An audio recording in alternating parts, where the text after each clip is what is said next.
내 집 마련을 향한 부동산 길라잡이 부동산 가이드 진행의 강주리입니다. 가끔 아재 개그를 하면서 이 재미없는 농담을 던지면서 웃음을 강요하는 상사들이 덜어 있죠.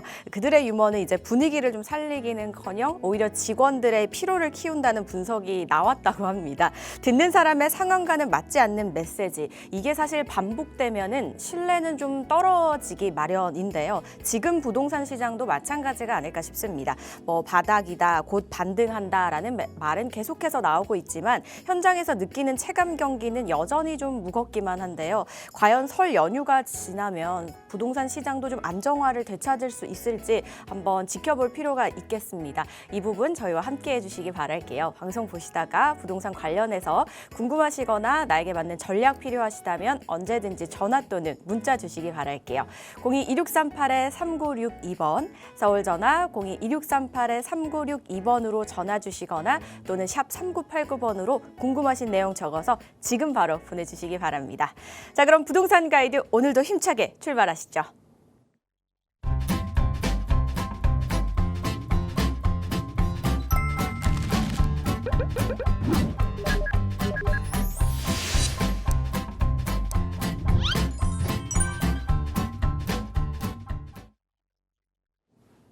네, 부동산 가이드 오늘 이 시간 많이 기다리셨죠. 한 주의 중간이자 수요일 함께 해주시는 분입니다. 수요일의 남자죠. 동산이용 부동산연구소의 박성일 팀장과 함께합니다. 안녕하세요, 팀장님. 안녕하십니까.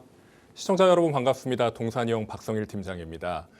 붉은 말의 해라고 하는 병오년 새해, 새해 복 진짜 많이 받으시길 바라겠습니다. 설 연휴에 일하시는 분들도 계실 테고 또 푹 쉬시는 분들도 계실 테지만 일을 하시든 쉬시든 모두 복 많이 받으시고 올 한 해 건강하시길 바라겠습니다. 오프닝에서 아재 개그 말씀을 해주셨는데 사실 저는 아재 개그를 굉장히 좋아하는 편입니다.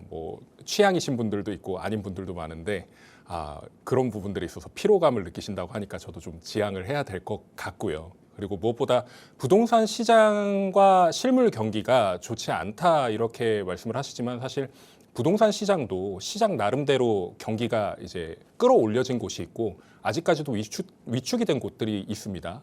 그리고 실물 경제도 마찬가지긴 하지만 결국에는 부동산은 우상향할 것이다라는 전제를 깔고 간다면 서울 같은 경우에는요. 계속해서 오르는 그런 상황이 계속 나타날 것이고 지금 시장 같은 경우에는 잘 아시는 분들도 계시고 모르시는 분들도 계실 테지만 계속해서 야금야금 올라가는 추세로 집값이 뛰고 있습니다.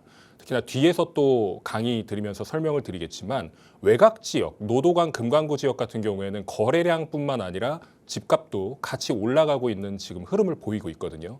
이런 부분들을 생각해 봤을 때 아직 내 집 마련하지 않으신 분들은 좀 급하게 서둘러야 되실 필요가 있겠고요.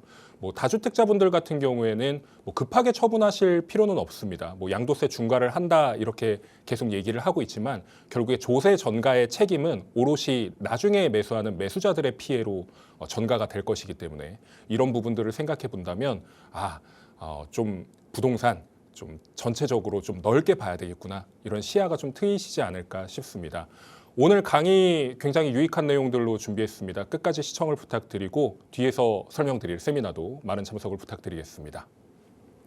네, 부동산 시장에서 지금 이 혼돈이다라는 이야기 나오는 이유가 아무래도 불확실성 때문이 아닐까 싶어요. 어떻게 될지 모르는 그 마음들이, 그 상황이 굉장히 불안한 거잖아요. 그래서 그런 불안한 마음들 저희 방송과 함께 좀 달래시면서 전략들 꼼꼼하게 잘 세워보시기 바랄게요. 그 전략 세워보실 수 있는 자리 바로 안내해 드릴게요. 먼저 세미나 이야기부터 들어보죠.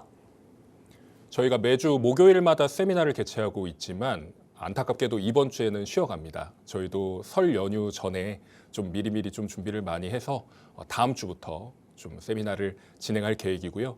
2월 19일 목요일에 개최됩니다. 오후 2시 서울 마포구 공덕동, 공덕역에서 가장 가까운 곳에 위치해 있으니까 시청자 여러분들 설날 연휴에 가족분들하고 이야기 많이 나눠보시고 부동산에 대해서 좀 관심이 있으시거나 아니면 포트폴리오를 좀 제대로 구성해야 되겠다. 특히나 재건축, 재개발 관련해가지고 나중에 내가 아파트를 신축으로 받아야 되겠다. 또는 신축 아파트를 받기 전에 그런 차액들을 어느 정도 수익을 얻어가면서 또 다른 투자처에 또 만들어낼 수 있는 그런 기회를 마련하고 싶다. 이런 분들께 좋은 자리가 될 것입니다. 저희가 주제 3부까지 저렇게 정리를 해놨지만 시간 상황에 따라서 조금씩 변동은 있을 수 있고요. 그리고 오시는 분들에 따라서도 강의가 조금씩은 달라질 수 있으니까 맞춤형 강의로 준비를 해드리겠습니다. 시청자 여러분들의 많은 관심과 성원을 부탁드리겠습니다. 네, 세미나 참석해 보실 분들 한번 저희에게 전화 또는 문자 주시고 참석을 해 보시면 좋겠고요. 그리고 세미나 외에 이제 다른 강의죠. 경매 이야기도 들어보실 수 있습니다. 어떤 자리죠? 네, 저희가 매주 수요일에 경매 강의를 진행하고 있습니다. 박스경제TV 시청자 여러분들께만 1회 한정으로 수강 기회를 드리고 있고요. 무엇보다 강사가 제가 아니라 다른 이제 전문가 패널을 초빙을 해가지고 하는 강의입니다. 원래는 유료 강의로 진행되는 강의이고요. 그리고 경매로서 500억 자산 달성하신 분들이 몇 분 안 되시거든요, 우리나라에. 그중 한 분이라고 보시면 되겠습니다. 알고 계신 분들은 다 알고 계시는 그런 분이니까 시청자 여러분들 경매에 관련해서 좀 궁금하시거나 아니면 부동산 인사이트 얻고 싶다 이런 분들께 강력 추천드리는 그런 강의입니다. 특히나 법인 소유하고 계신 분들이라든지 개인 사업자인 분들한테도 굉장히 유익한 내용들 전달해 주시는 그런 분이니까요. 시청자 여러분들의 많은 관심 부탁드리겠습니다. 네, 저희 세미나와 경매 각각 2가지 강의 준비되어 있으니까요. 맞춤형으로 한번 들어보시기 바라고요. 문의사항은 02-2638-3962번과 샵 3989번으로 많이 연락 주시기 바랄게요. 자, 그럼 저 이제 본격적으로 강의 이야기 한번 또 나눠보도록 하겠습니다. 부동산 시장의 흐름이 이제는 앞으로 그 전에도 이런 말이 나왔지만 점점 더 이 부분이 좀 심화되는 것 같다라는 생각이 듭니다. 집이 있는 사람과 없는 사람의 양극화가 더 심해지지 않을까 싶은데요. 어떤 이야기일지 한번 바로 들어보도록 할게요.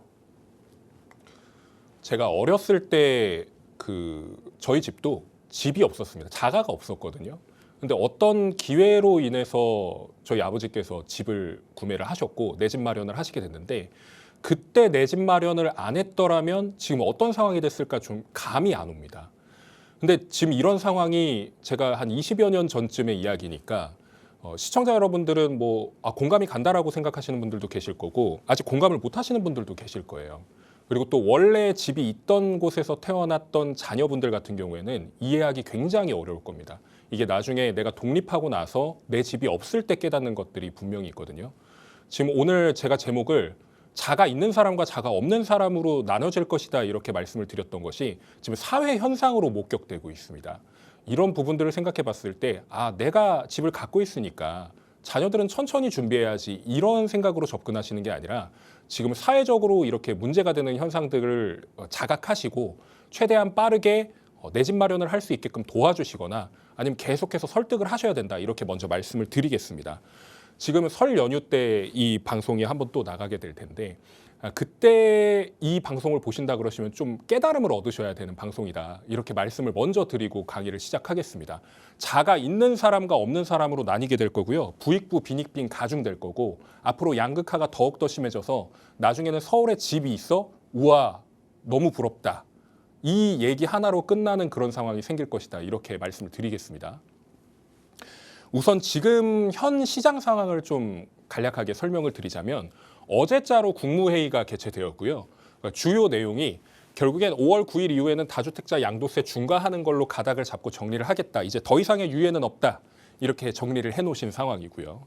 그 대신에 다주택자들이 지금 처분하는 게 어려움이 있으니 이 등기 시점에 따라서 중과를 유예하는 방식을 택하겠다. 이 언제까지냐? 5월 9일까지 계약을 했었을 때 지역에 따라서 잔금 일자를 조금씩은 조정을 해주겠다라고 정리를 해놓았습니다. 여기서 보시면은 용산과 강남 3구 주요 상급지라고 얘기하는 최상급지 같은 경우에는 9월 9일 전까지 잔금 또는 소유권 이전 등기를 했을 때 다주택자 중과세 유예해주겠다라는 내용이 담겨 있었고요.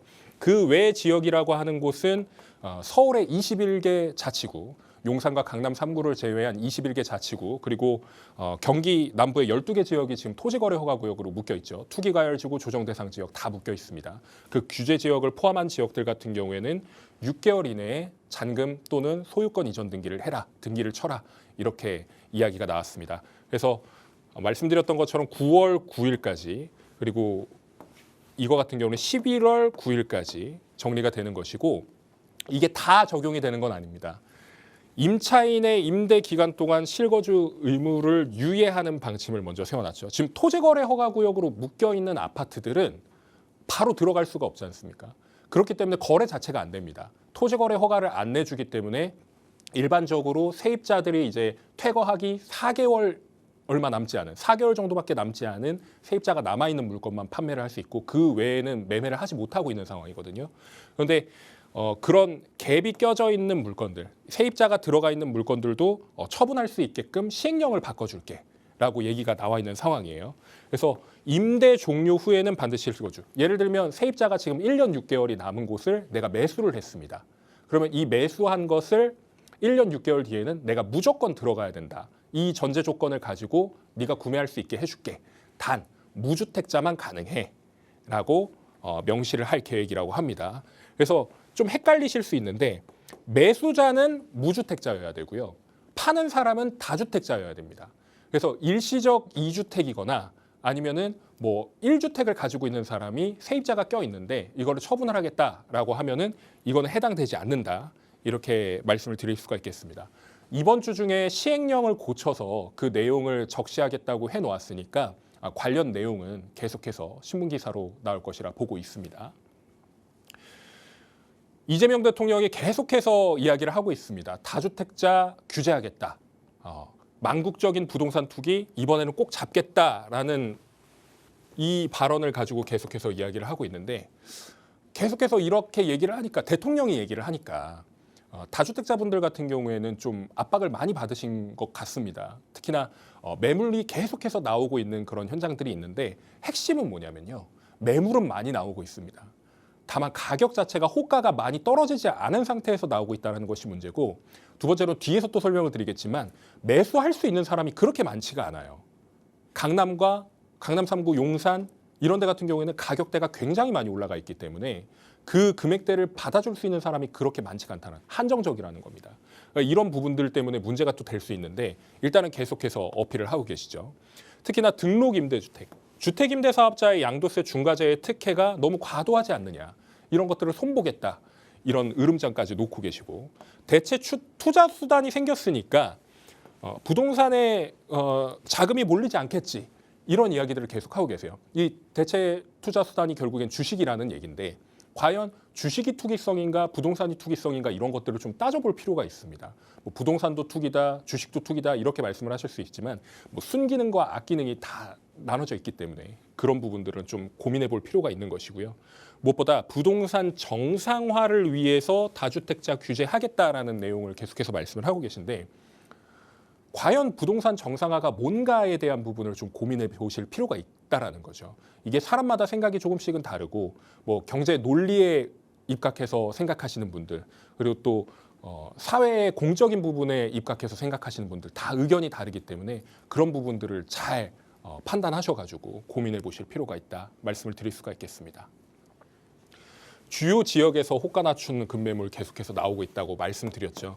이게 강남 3구와 용산 같은 경우에는 계속 매물대가 출현하고 있고 그중에서 메리트가 있는 지역들 같은 경우에는 초치기 계약 그리고 또 당일에 뭐 예를 들면 오전에 좀 급매가 엄청 괜찮은 메리트 있는 물건이 나왔다. 그러면 한 2시간, 3시간도 안 돼서 물건도 보지 않고 이거 좋은 물건입니다. 하십시오 하면은 바로 하는 그런 상황이 생긴다라는 거죠. 그런데 계속해서 매물대가 쌓이니까 이게 비슷한 금액대에서 계속해서 쌓이면 어떤 상황이 벌어지느냐. 5월까지 안 팔립니다. 그러면 둘 중 하나예요. 진짜 급하게 팔아야 되실 분들은 싸게 넘기는 거고 나는 여유가 있는데 이 금액에 굳이 팔 필요가 있나 이렇게 생각하시는 분들은 안 팔게 된다는 거죠. 그럼 나중에는 매물이 잠기게 됩니다. 이 잠기게 되면 또다시 신고가를 갱신할 가능성이 높기 때문에 그런 부분들을 염두에 두는 것이고요. 이 양도세, 보유세가 세금에 대한 부분이 가장 큰 문제인데 아까도 말씀드렸듯이 조세 전가의 책임은 세입자라든지 다음 매수자에게 전가가 되게끔 되어 있습니다. 경제 원리가 그래요. 이런 부분들을 생각한다면 매도자들의 물량 과연 지금 적체되어 있는 것이 우리한테 좋은 것이냐 이런 것들을 생각해 볼 필요가 있겠죠. 일단 대출 규제로 지금 묶어놨기 때문에 금액대가 낮은 물건들은 접근하기가 오히려 쉬운데 높은 물건들은 대출을 받기가 굉장히 어렵습니다. 근데 한 가지 생각해 봐야 될 건 강남의 아파트를 사는 사람들이 대출을 연끌을 해가지고 사는 사람들이 많을까? 아니면 현금 부자들이 현금을 투입을 해가지고 사는 사람들이 많을까? 이런 것들을 고민해 보실 필요가 있다는 거죠. 일반적으로 강남 3구의 아파트를 사는 사람들의 대부분을 좀 따져보면 평균 대출 금액이 4억대라고 합니다. 그런데 지금 25억 초과된 아파트를 대출을 받으려고 하면은 2억밖에 받지 못하거든요. 물론 4억을 대출 받아가지고 그 사람들이 쓸 수 있겠죠. 근데 그 사람들이 4억이 없다 그래서 이 아파트를 사냐 못 사냐 이게 결정이 나진 않는다라는 겁니다. 이런 부분들을 생각했을 때 대출 규제가 문제가 아니라 실거주 의무의 제약이 오히려 더 그 사람들한테는 크게 느껴지는 것이다. 이렇게 보는 것이 맞겠고요. 매수자 우위 시장이라고 하는 것은 사는 사람이 좀 우위에 있는 시장입니다. 그래서 파는 사람에게 조금만 더 깎아주세요라고 하면은 깎을 의향도 있는 사람들이 있는 것이 바로 이 매수자 우위 시장이라는 것이고, 반대로 매수자 우위 시장이 아니라 매도자 우위 시장이라면 그 자리에서 3천만 원, 5천만 원씩 호가를 계속 높이죠. 그래서 살래 안 살래라고 하면은 사게 되는 경우가 매도자 우위 시장 이렇게 보시면 되겠는데, 지금 매수자 우위 시장인데 실제 매수자는 없는 상황입니다. 이거는 상급지에 대해 해당되는 거고요. 지금 매수자 우위 시장이지만 매수자가 엄청나게 몰려드는 시장이 아까 말씀드렸던 외곽의 시장들입니다. 서울의 외곽의 시장.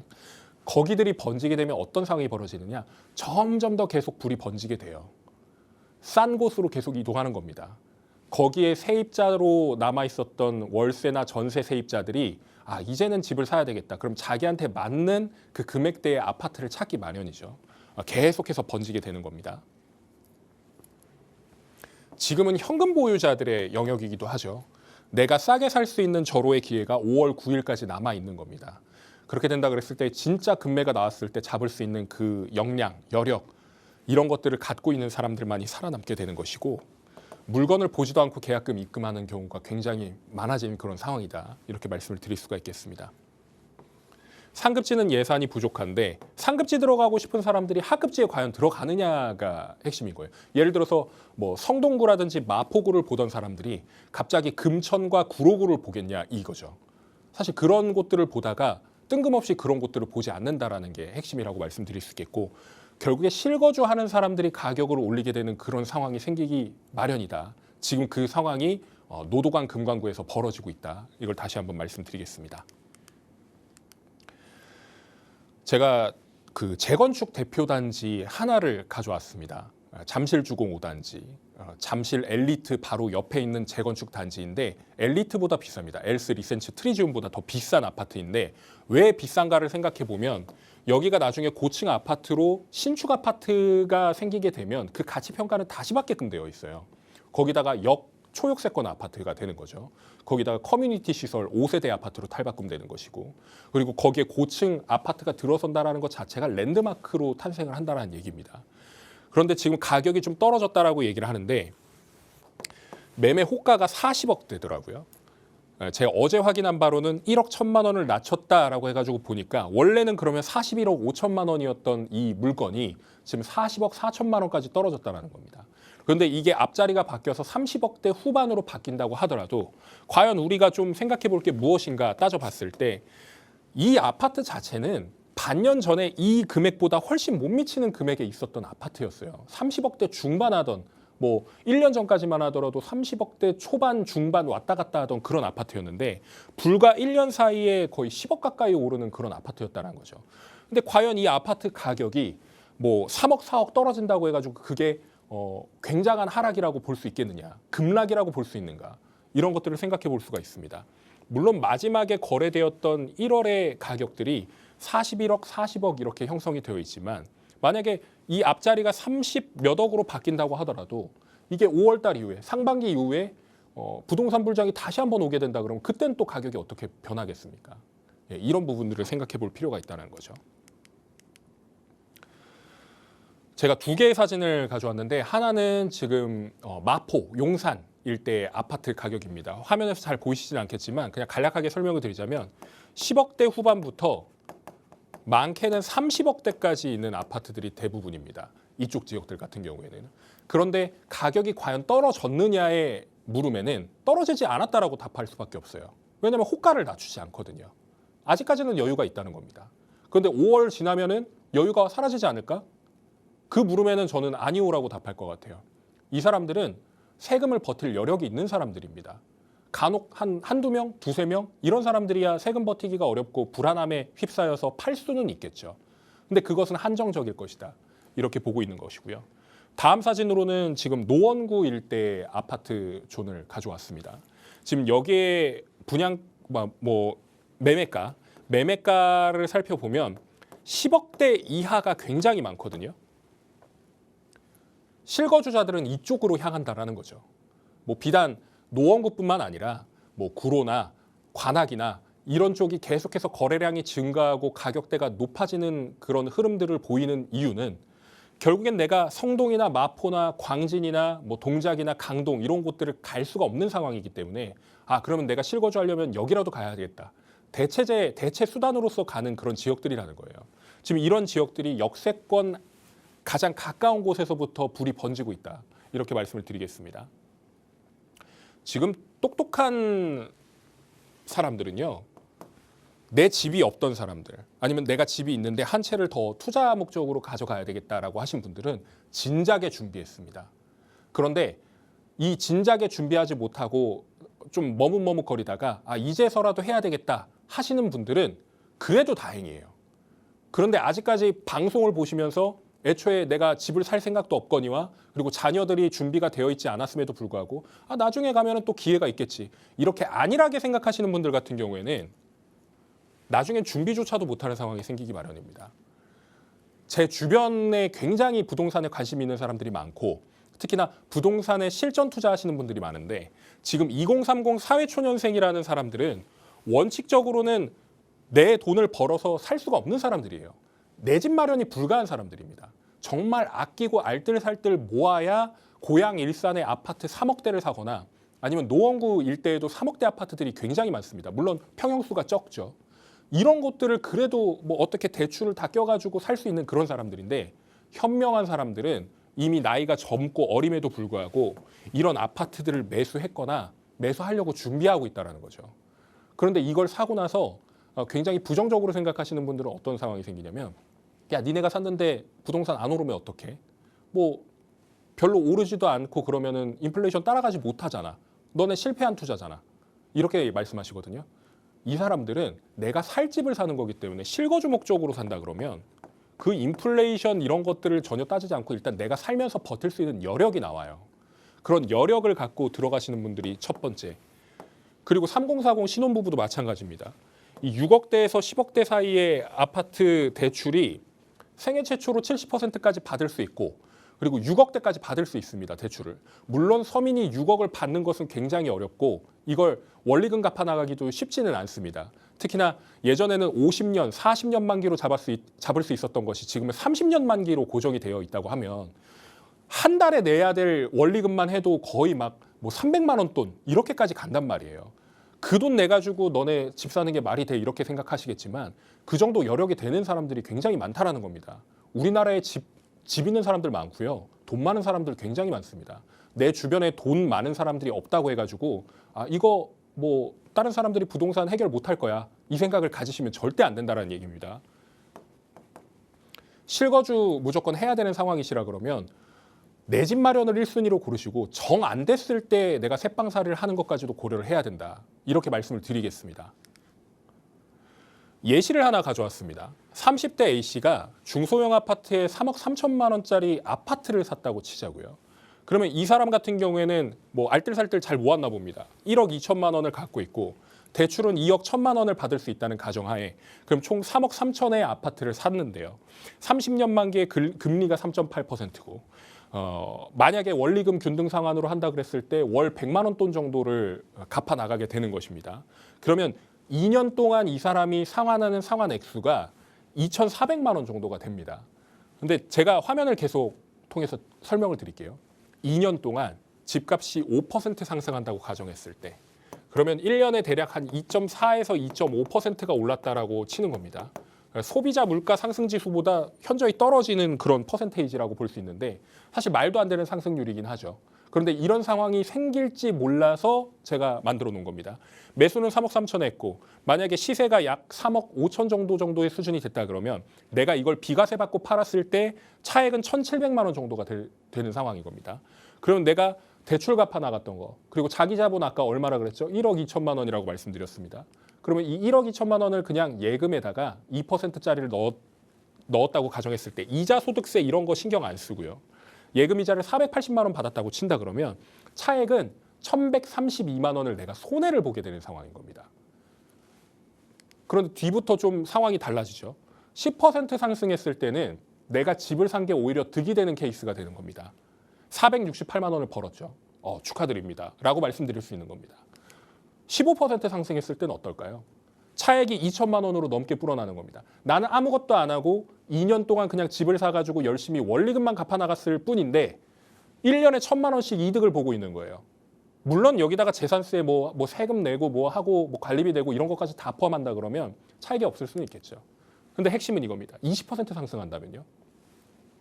차액이 약 4천만 원까지 간다라는 거죠. 근데 이게 제가 설명을 위해서 이렇게 해놨지만 2년 동안 얼마가 올라갈지 또 얼마가 떨어질 수도 있잖아요. 이런 것들은 아무도 예측할 수 없습니다.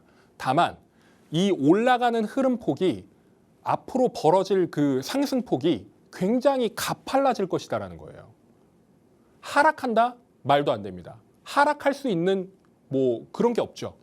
진짜 뭐 제가 너무 뭐 방송에서 할 얘기는 아니지만 혹시라도 만약에 뭐 그런 상황이 생긴다라 그랬을 때 굉장히 안 좋은 상황들이 벌어지나 뭐 북한이 뭐 침입을 한다거나 이런 상황이 생기면은 급락할 수 있겠죠.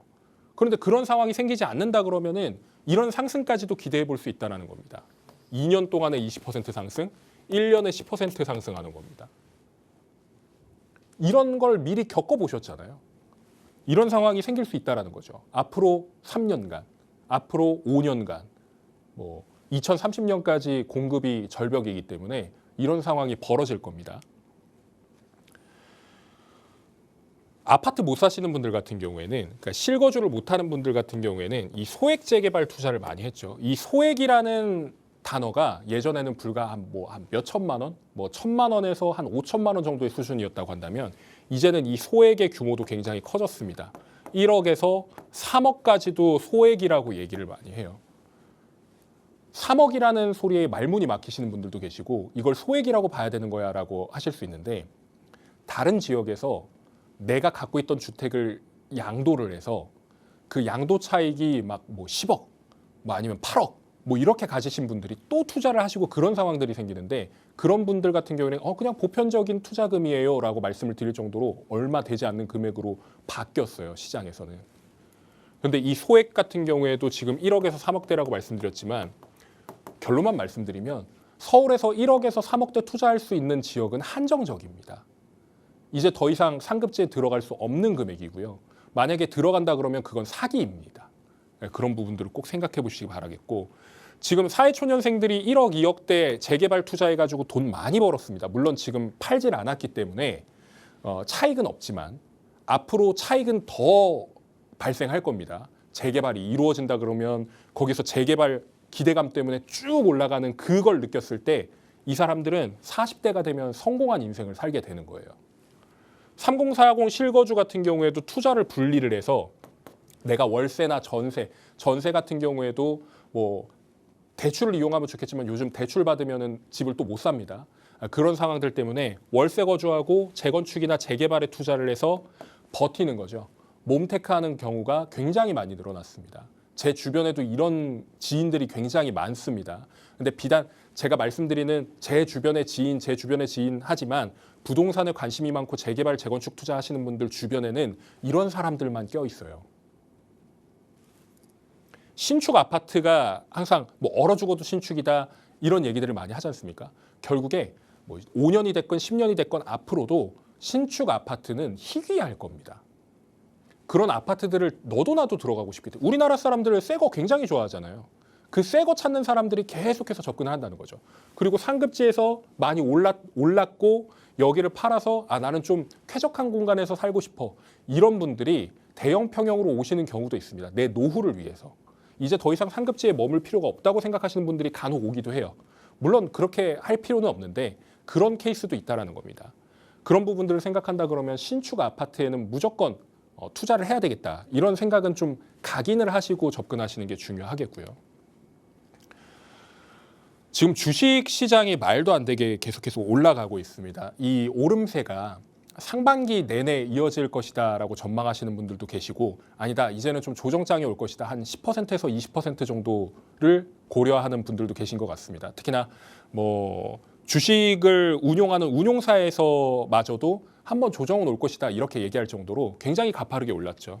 그래서 제가 그래프를 가져온 게 지난 문재인 정부 때 3,316.08을 기록했던 이 고점의 시장이 이런 식으로 되어 있다가 우하향하는 그런 그래프를 보이면서 장기간 동안 침체되었던 그런 시절이 있었습니다.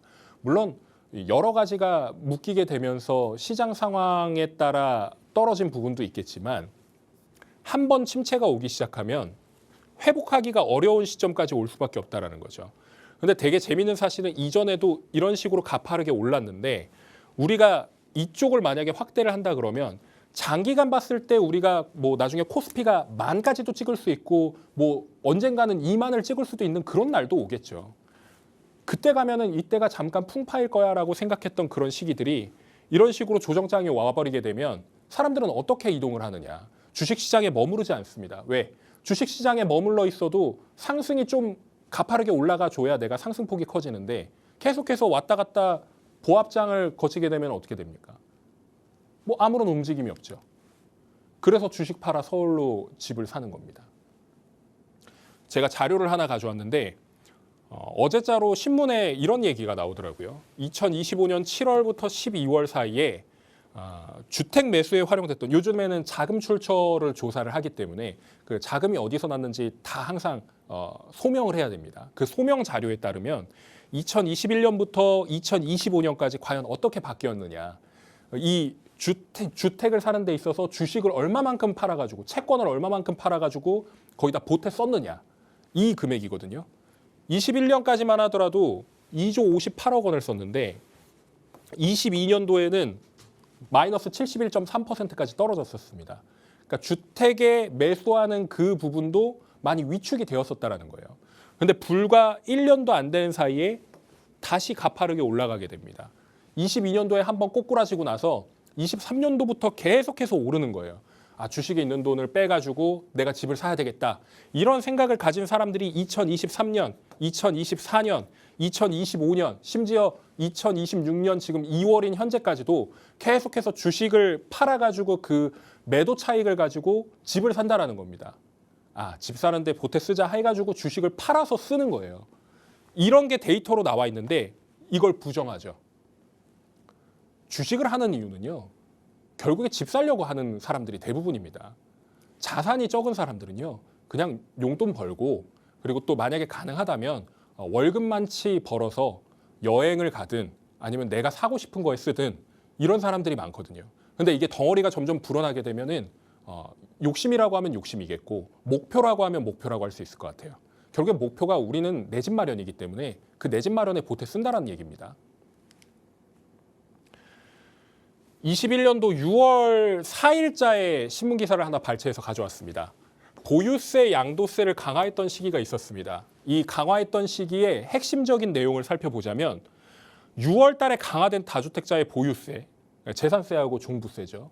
그리고 양도소득세 중과가 이어지고 난 다음에 아파트 매물이 굉장히 낮아졌다는 겁니다. 매물이 잠겼죠. 락인이 걸린 건데 이 재건축 규제 완화에 따른 가격 상승이 한몫했다라고 이렇게 나와 있습니다.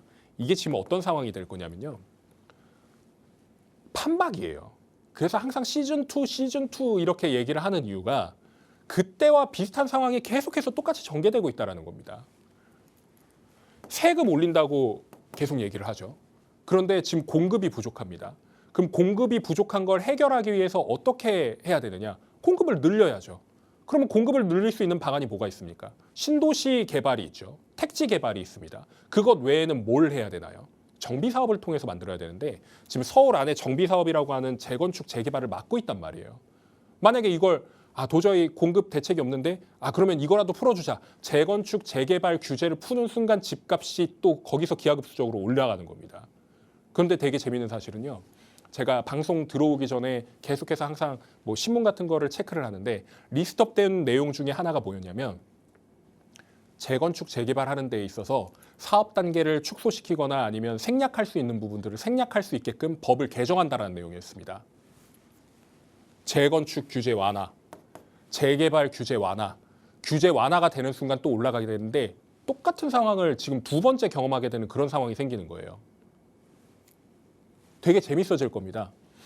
지금 겨울철이니까 좀 시장이 얼어붙은 것도 있고 우리가 전통적으로 대한민국 부동산 시장은 겨울철에 항상 좀 주춤했던 경향들이 굉장히 많습니다. 대부분 겨울철에는 좀 뭐 꼬꾸라지는 경향까지는 아니지만 거의 좀 많이 위축되었던, 그러니까 거래량도 축소되고 가격도 조금 변동이 크지 않았던 그런 시기들이 대부분이었고 이게 언제부터 가냐면 설 명절 이후에 가족 회의가 끝난 후에 그 다음에 3월 달부터 파죽지세로 여름철까지 휴가철까지 계속 상승하는 그런 구조를 보여왔단 말이죠.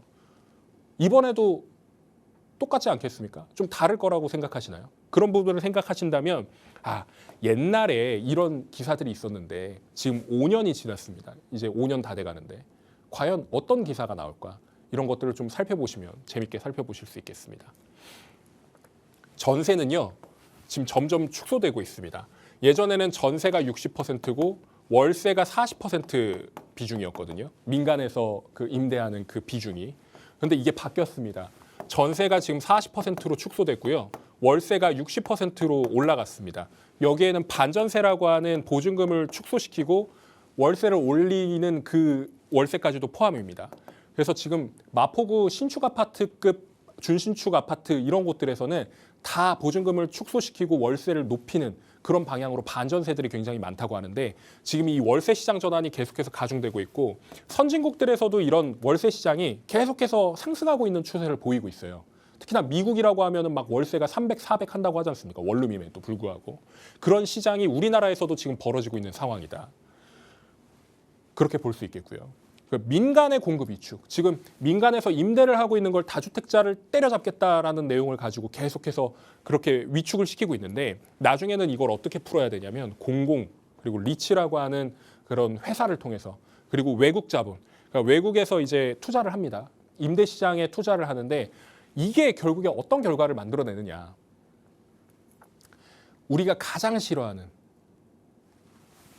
결국엔 나중에 개인이 할 수 있는 걸 단체가 하게 되고 이 단체는 결국엔 살아남기 위해서는 이익을 극대화시키는 방법으로 정리를 한다는 말이죠. 그러면 기업형 임대로 전반적으로 전세가 사라진다 그러면 월세가 가파르게 올라간다는 겁니다. 지금 100만 원에 들어갈 수 있는 거 140, 150만 원에 들어가야 된다는 얘기예요. 나중에 140, 150만 원으로 올라가면 그 주변 가격들도 따라 올라가게끔 되어 있습니다. 고시원이 예전에 25만 원, 30만 원이었던 그 시절이 아니라 나중에는 50만 원, 60만 원. 내 닐 곳 하나 들어가야 되는데도 50만 원, 60만 원 써야 된다는 얘기예요. 물론 내 소득이 그만큼 올라가면 더 없이 좋겠죠. 뭐 그것도 올라가고 내 소득도 올라가면 좋겠는데 문제는 내 소득이 그만치를 못 따라간다는 게 문제인 겁니다. 이런 부분들을 좀 고민해 보실 필요가 있겠고요. 이 기대감. 앞으로 재건축 재개발 뭐 인센티브도 주고 뭐 단계를 축소시켜서 시간을 단축시키고 이런 것들 얘기가 나올 텐데 이럴 때마다 가격이 한 번씩 뛸 겁니다. 신축 아파트 품귀 현상 계속해서 벌어질 거고 지역별로 양극화가 계속 이어질 거예요. 이런 것들을 생각하신다 그러면 내 집 마련 못 하신 분들 지금 당장 복덕방 달려가시거나 아니면 뭐 인터넷에서 찾아보시고 내 집 마련 준비하셔야 되고 내 집 마련은 되어 있는데 내 지인, 내 가족 준비가 안 돼 있다. 계속해서 닥달하셔야 됩니다. 누군가는 이런 얘기를 하더라고요. 부동산 시장에서 전문가들이나 아니면은 뭐 부동산 관계 업자들 이런 사람들이 돈을 벌려면 부동산 시장에 성행해야 된다. 그래서 계속 집사라 하는 거다. 이렇게 얘기를 하는 거지만 핵심은 예전에 뭐 고대 시대 때부터 뭐 운막집에 살고 그렇던 사람들도 결국엔 내가 닐자리를 만들기 위해서 흙으로 빚어가지고 집을 짓고 뭐 벽돌을 쌓아서 집을 만들고 이랬던 시절들인데 왜 21세기인 지금 첨단 사회에 왜 내 집이 없냐 이거죠. 1인 가구가 800만이 넘었다고 작년 조사 결과가 나왔습니다.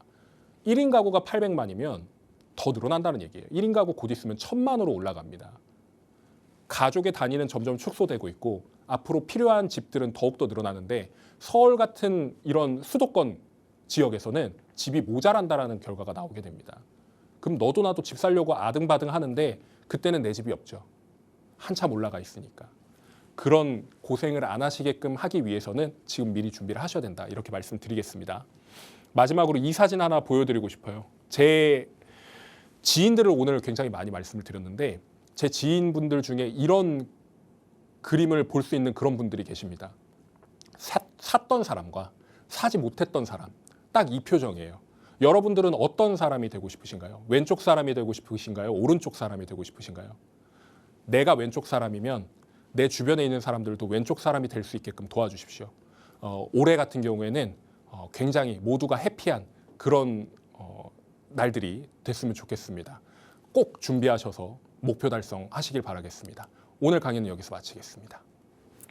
네, 현재 매물이 쏟아져 나오기는 하는데 매수가 쉽지가 않습니다. 아무래도 시세도 높고 대출 문제도 있다 보니까 현재는 현금 보유자들의 영역이 되어 버린 거죠. 2030년까지 공급 절벽이 또 예정이 되어 있기 때문에 막막한 상황이 아닐 수가 없는데요. 그 와중에 뭐 타이밍이 또 잘 맞아서 능력이 좋아서 내 집 마련에 성공하시는 분들도 분명히 계시겠지만 집을 산다라는 게 사실은 만만치가 않잖아요. 그래서 혼자 매매하는 게 사실은 쉽지 않은 문제입니다. 좀 고민이 있으시다면요. 저희 세미나 자리 한번 활용을 해보시기 바라겠습니다. 오프라인 자리고요. 지금 화면을 통해서 주제와 날짜, 시간, 장소 이렇게 빼곡히 지금 내보내드리고 있는데요. 날짜, 시간, 장소만 좀 메모를 해두시면 좋겠습니다. 문의사항은요. 지금 화면 아래에 나가고 있는 번호로 문의 후에 꼭 한번 참석해 보시기 바라고요. 세미나 외에 또 다른 강의 준비되어 있죠. 바로 경매입니다. 요즘 이제 그냥 뭐 아파트 매매가 쉽지 않다라고 생각하시는 분들 경매 쪽으로 보시는 분들도 계시더라고요. 한번 참석하셔서 활용해 보시기 바랄게요.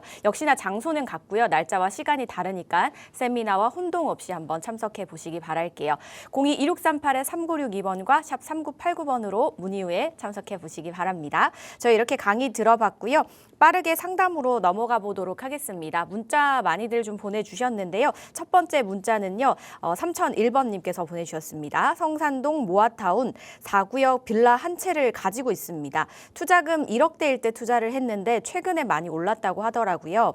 모아타운의 경우 조합 설립 인가 이후에는 처분이 안 된다고 하는데 지금 처분하는 게 맞을지 아니면 그냥 계속 가져갈지 고민입니다. 라고 보내주셨습니다. 굉장히 매수를 잘 하시지 않았나라는 생각이 확 드는데 앞으로 이제 어떻게 좀 대처를 하셔야 될까요? 일단 축하드립니다. 1억대 투자하셨던 분들이 지금 돈을 많이 버셨죠. 일단 결론만 말씀드리면 성산동 모아타운 같은 경우에는 지금 투자 금액이 3억대까지 올라간 걸로 제가 마지막에는 알고 있고 여기가 계속해서 오를 가능성이 높습니다. 그 이유에 대해서는 지금 일단 지도를 통해서 보자면 이쪽이 동마포 권역이라고 하는 마포의 중심이죠. 동마포 권역인데 여기가 이제 곧 있으면 올해 평당 1억 찍을 겁니다. 아파트 가격이 평당 1억 찍게 되면 어떤 상황이 벌어지냐면 이 1억이라는 단어가 우리한테는 어떻게 다가와야 되냐면 상급지라는 그 인식으로 다가와야 돼요. 1억이 넘어가는 그 지역이 그렇게 많지 않거든요. 근데 나중에는 1억이 뉴 노멀이 되겠죠. 평당 1억 하는 그런 곳들이. 근데 이 동마포 권역에서 지금 1억대인데 이게 지금 중마포 권역이라고 하는 이 홍대 입구 일대가 재개발이 좀 더디니까 이게 서마포 권역으로 올라갑니다. 서마포 권역. 그래서 이쪽으로 오다 보면 여기가 결국에 어디냐. 서마포 권역은 상암하고 그리고 성산하고 망원 연남인데 상대적으로 망원 같은 경우에는 재개발이 좀 더딘 편이에요. 한강변 같은 경우에는 좀 그 모아타운을 통해서 가로주택 정비 사업 조합을 만들어가지고 하는 그런 곳이 있는데 규모가 좀 협소합니다. 작고. 그러면 이 성산 연남이 메인이 되는데 핵심은 지금 오늘 말씀해주신 그 구역이 여기가 성산시형 아파트고요. 여기가 모아타운인데 제가 알기로는 구역이 1, 2, 3, 4 이런 식으로 나눠져 여기 갖고 계신 거거든요. 여기 제가 알기로는 조합 설립 인가가 이번 달에 날 걸로 제가 인지를 하고 있었는데 다시 한번 확인을 해봐야 되겠지만 여기도 이제 조합 설립 인가 되고 나서 시공사 정리가 될 거란 말이죠. 푸르지오로 들어올 텐데 푸르지오가 가능성이 굉장히 높죠. 왜냐하면 이쪽에서부터 다 프로지오로 정리를 하고 가고 있으니까. 그럼 여기가 나중에 완성됐을 때 2,000세대 이상의 규모로 아파트가 탄생이 되고 성산시형 같은 경우에는 4,823세대, 대략 5,000세대 정도 되니까 그럼 여기 이거 둘만 합쳐도 7,000세대 규모입니다. 근데 핵심은 여기에 역세권 재개발 하나 들어오는데 성산, 그러니까 중동이죠. 가자 역세권 재개발 사업. 그리고 여기 성산 연남 재개발 사업이 있습니다. 역세권 재개발. 여기가 2,000세대, 여기가 3,000세대급이고요.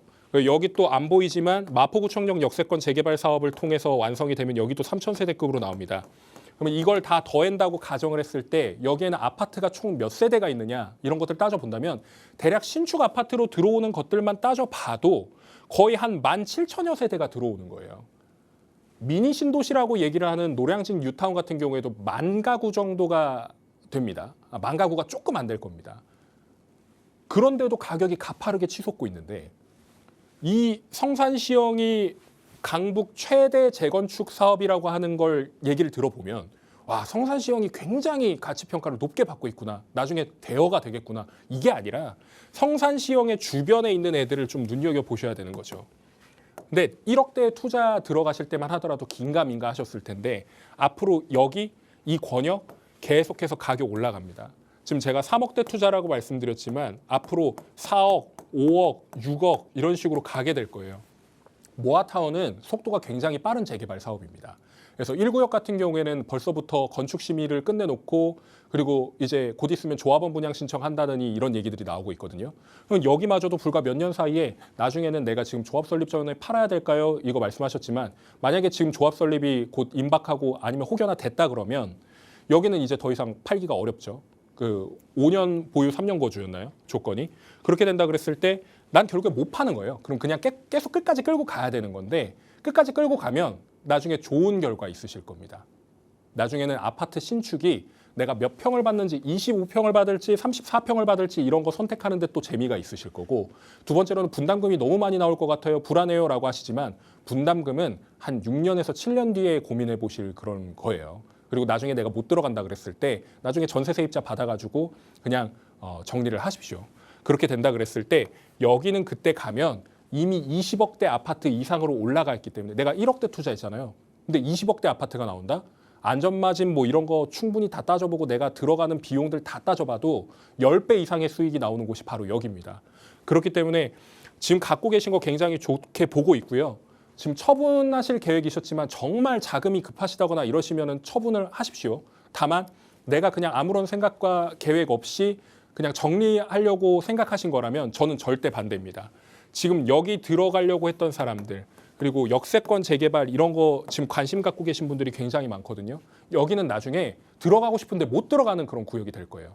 저는 그렇게 정리를 드리겠습니다. 그냥 계속 보유하십시오. 계속 보유 쪽으로 좀 말씀을 주셨습니다. 긍정적으로 보고 계시는 것 같아서 한 번 더 차근차근 살펴보신 다음에 좋은 결정 내려보시기 바랄게요. 저희 상담은 여기서 또 마무리를 해야 될 것 같아요. 저희 강의를 좀 알차게 준비하다 보니까 항상 시간이 좀 모자랍니다. 오프라인 자리 한번 활용해 보시기 바랄게요. 팀장님 설명해 주시죠. 저희가 매주 목요일마다 강의를 해드리고 있지만 오시는 분들이 많다 보니까 실질적으로 상담을 해드릴 수 있는 시간은 제약이 있습니다. 그럼에도 불구하고 찾아주시는 분들을 보면 대부분 마음에 약간의 응어리를 하나씩 가지고 계신 것 같아요. 이런 응어리를 그래도 조금이나마 풀어드릴 수 있는 그런 시간, 그리고 또 부동산과 관련해서 궁금하신 부분들 조금 더 풀어드릴 수 있는 시간, 그리고 많은 지식들을 향유할 수 있는 그런 시간이 바로 이 세미나입니다. 세미나 꼭 참석하셔서 양질의 인사이트 얻어가시길 바라겠고요. 무엇보다 수요일에 있는 경매 강의 굉장히 유익한 강의입니다. 저희가 유료 강의임에도 불구하고 시청자 여러분들께 1회 수강 드리고 있는 것은 그만큼 또 이제 확스경제TV 시청자 여러분들을 사랑하니까 그렇게 드리는 혜택이다 생각해 주시고 이 강의에도 많은 관심과 성원을 부탁드리겠습니다. 시청자 여러분들 새해 복 많이 받으십시오. 감사합니다. 문의사항은 02-2638-3962번과 샵 3989번으로 문의 후에 참석하셔서 활용해 보시기 바라겠습니다. 저희 방송에서 제공하는 정보는 투자 판단에 대한 조언일 뿐 해당 부동산의 가치 상승과 하락을 보장하지 않습니다. 저희는 여기서 인사드릴게요. 내일 이 시간 다시 찾아뵙겠습니다. 시청해주신 여러분 고맙습니다.